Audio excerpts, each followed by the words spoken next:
Ministra, nós acabamos de ter essa reunião da COP28 e a senhora, enfim, foi assessora especial tanto do presidente do Egito quanto agora dos Emirados Árabes. E é uma das maiores especialistas nesse assunto. Eu queria saber da senhora, afinal, quais são os resultados dessa reunião? Como é que a senhora avalia? Bom, primeiro, muito bom revê-lo. Segundo, falar um pouco da COP28, diferentemente do que as pessoas estão colocando aí como resultados. Foi uma COP extremamente complexa do ponto de vista das negociações, não necessariamente somente do ponto de vista diplomático, mas do que significou a COP, onde ela estava, como é que ela estava acontecendo. Ela aconteceu num país-chave de produção de petróleo, mas num país-chave de poder. Isso que as pessoas precisam compreender. Desde Paris, a gente não tinha uma COP de clima num país onde o poder político e o poder econômico interessa para o mundo. Isso é importante extremamente importante, porque eles são produtores de petróleo, né? Portanto, o petróleo é o combustível fóssil mais responsável, junto com o carvão e junto com o gás natural, gás um pouco menos, para o aquecimento global. E a discussão das emissões globais de carbono, que causam o chamado aquecimento global, essas discussões estão centradas exatamente na eliminação do petróleo da matriz energética global, o que não é uma tarefa trivial de ser feita. E, por outro lado, o financiamento dessa transição, né, que a gente chama de transição energética, esse financiamento acontece por parte dos países que detêm recursos e os Emirados. Os países árabes são detentores dos fundos soberanos esses que devem, os desenhos de toda a chamada Climate Finance, mostram essas concepções, todos os papers, como que a ordem de transformação é de trilhão, não é de milhão, é de trilhão de dólares. Então, nós temos que entender o papel desses países produtores de petróleo, como também devemos entender o papel dos países consumidores de petróleo. Eu acho que isso é que confunde um pouco quando as pessoas não estão envolvidas no debate ou conhecem que a matéria não é trivial, ela é complexa, mas você vai resolver o phasing out, ou seja, a eliminação progressiva de petróleo no mundo ou de combustíveis fósseis, na medida em que você tenha duas coisas. Os países que consomem vão definir quando é que vão parar de comprar, portanto, terão as suas alternativas energéticas equacionadas, né? E como dar-se-á o chamado phasing up, eu chamo isso de phasing up, em vez de phasing out, o chamado phasing up das fontes renováveis com competitividade, quer dizer, você não pode pedir a um investidor que coloque o seu dinheiro sem taxa de retorno.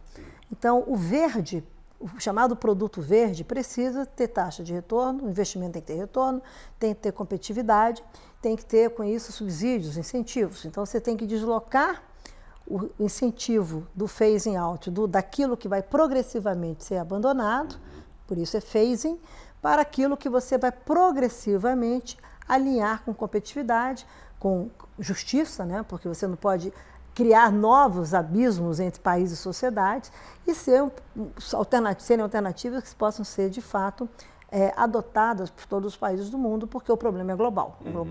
As consequências, não só o problema em si, mas as consequências impactam, infelizmente, de maneira assimétrica o mundo, né? E aí é interessante, Cris, porque nós não estamos falando somente da perspectiva global, nós estamos falando da perspectiva planetária.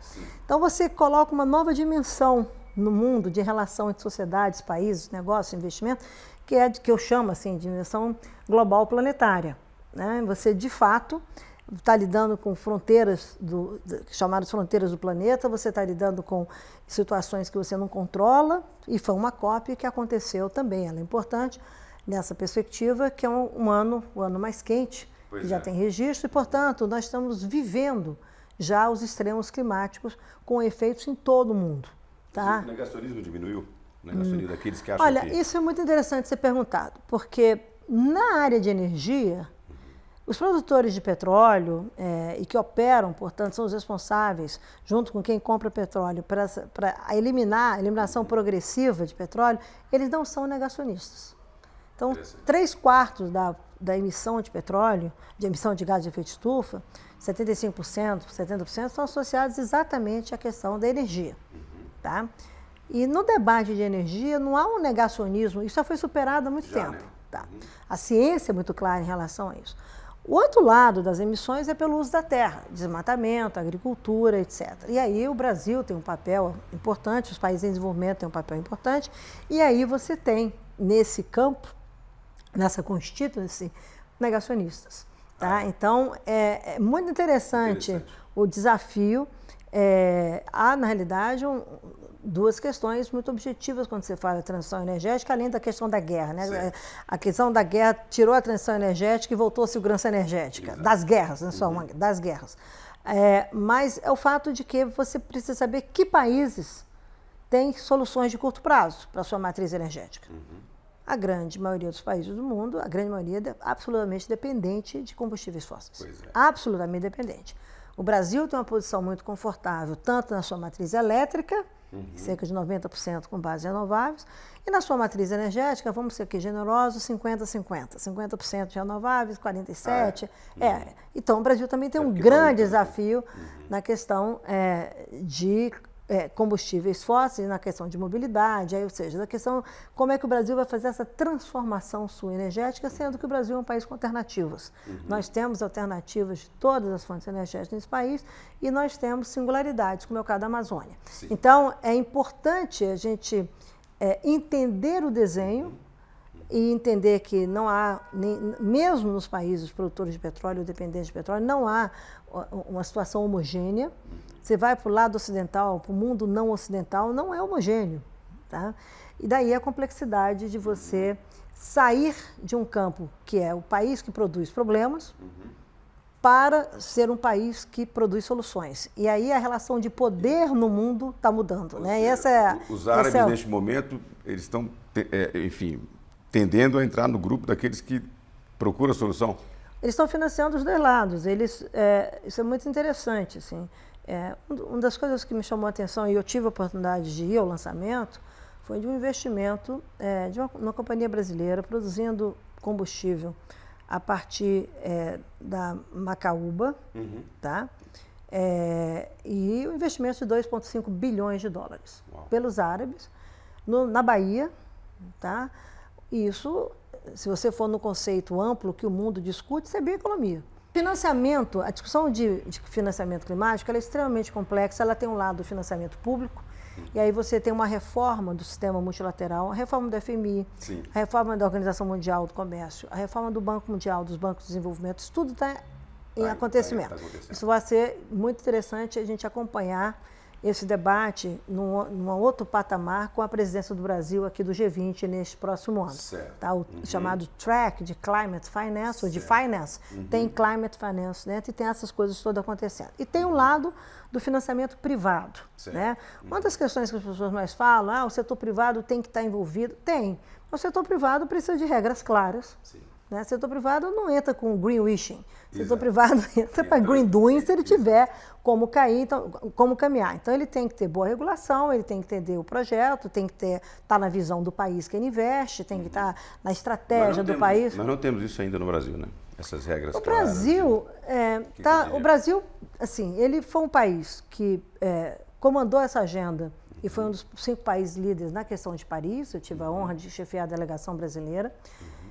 Nós apresentamos à época uma NDC muito ambiciosa, que liderou, que é o instrumento por intermédio do qual você apresenta ao mundo a sua ambição climática, e liderou isso. Quando veio o que aconteceu no último governo, foi marcado por retrocessos, Sim. inclusive no que diz respeito à credibilidade do país junto à comunidade internacional. Isso não só... Tinha ocorrido também um recuo dos Estados Unidos, né? Os Estados Unidos desembarcaram de Paris, né, com o Trump, mas o subnacional nos Estados Unidos, os países avançaram na conversa. O setor privado também avançou, etc. O segundo mercado de carbono no mundo, depois do europeu, é na Califórnia, regulado. Tá? Então, assim, o mercado chinês é poderosérrimo. É mesmo? Nós estamos aqui tentando aprovar a lei. Pois é. Então, assim, do ponto de vista, olhando pragmaticamente, a gente tem que entender que o Brasil, ele é um país que é um país com alternativas, como eu disse, é um país que o mundo espera, tem uma expectativa muito otimista sobre o Brasil agora, pragmática, que vai além de combater o desmatamento. Acho que aí é um ponto. Sim. O Brasil tem que estar de volta e se ocupando do futuro. Sim. Então, significa que o Brasil precisa acabar com o desmatamento, tá? E o Brasil precisa operar soluções da chamada economia de baixo carbono, e dentro dessas soluções tem o papel da agricultura brasileira. Eu vou chegar lá. Tá? Só lembrando que na sua gestão, no governo Dilma, o desmatamento chegou ao menor nível da história. O que aconteceu depois? Só para a gente ser didático. Assim, olha, o controle do desmatamento... Teve muita notícia sobre o aumento do desmatamento, mas só para a gente entender. As pessoas falam equivocadamente sobre várias coisas, lamentavelmente, porque assim, as maiores taxas de desmatamento, a maior taxa de desmatamento registrada até hoje, desde que começou a se registrar, é no governo Fernando Henrique. Ah, é? Tá? Depois, a segunda maior taxa é no governo Lula, no primeiro governo Lula. A segunda... Maior taxa. Maior taxa de desmatamento. De desmatamento. Certo. É quando o presidente Lula toma a decisão de fazer o PPCDAN. Certo. Ok? E ali começa a trajetória de redução de desmatamento. Eu fui ministra do presidente Lula e da presidente Dilma. Certo. Se você comparar, eu tenho as menores taxas. Se você olhar a minha gestão, as menores taxas de desmatamento são da minha época, dos dois presidentes.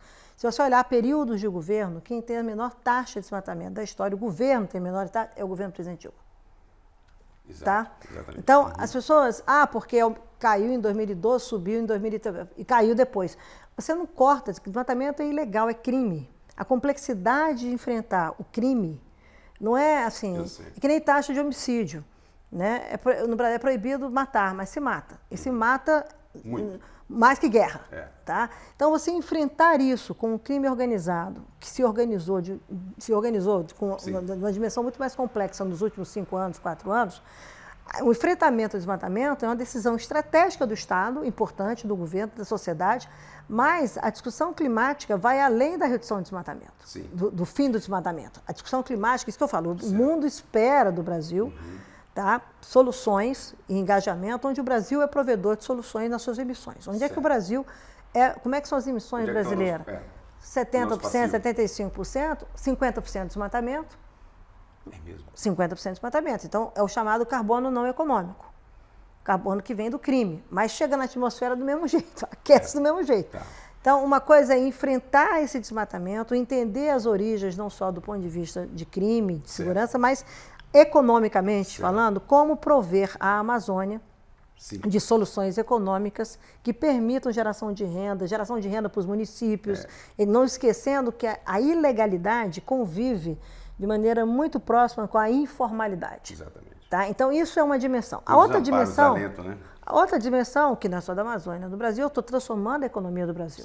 É como o Brasil será provedor de soluções para a sua economia e para o mundo. A agricultura brasileira, tropical brasileira, que é essencial para a segurança alimentar do mundo e do Brasil, ela tem que se colocar na contemporaneidade. E aí, isso ela não está, né? Ela está. O problema, ela tem muita coisa feita. E a gente não pode confundir o chamado componente político que atravessa parte da agricultura brasileira do que é a realidade no campo. Agora, isso tem que ser traduzido em valor para que isso seja pago, né? O agricultor tem que ganhar. Então, se o agricultor cumpre o Código Florestal e preserva a sua reserva legal de no mínimo 20% da sua propriedade com mata, com vegetação nativa, isso tem que ter um valor na chamada cadeia de valor dos produtos agrícolas. E é isso que o Brasil tem que mudar o jogo. Novamente, no meu entendimento, o Brasil fala de rastreabilidade a partir de, como a regra na Europa, de não ter desmatamento. Tá bem, olha só, eu tenho que fazer uma cadeia produtiva que não tem desmatamento, vamos pegar da pecuária, não pode ter desmatamento, né, vinde desmatamento ilegal de propriedades, não pode ter lavagem de boi. E o Brasil tem o maior rebanho comercial do mundo, né? Tem. Um dos problemas que você tem não é só comprar ilegal, é você tem denúncias e denúncias e denúncias sobre lavagem de dinheiro. A partir você declara, tem 10, você na verdade tem 20 que nasceram. Entendi. E você comercializa 10 frios. Tá? Então, e tantas outras coisas. O Brasil é um grande produtor de proteína animal. Sim. Tá?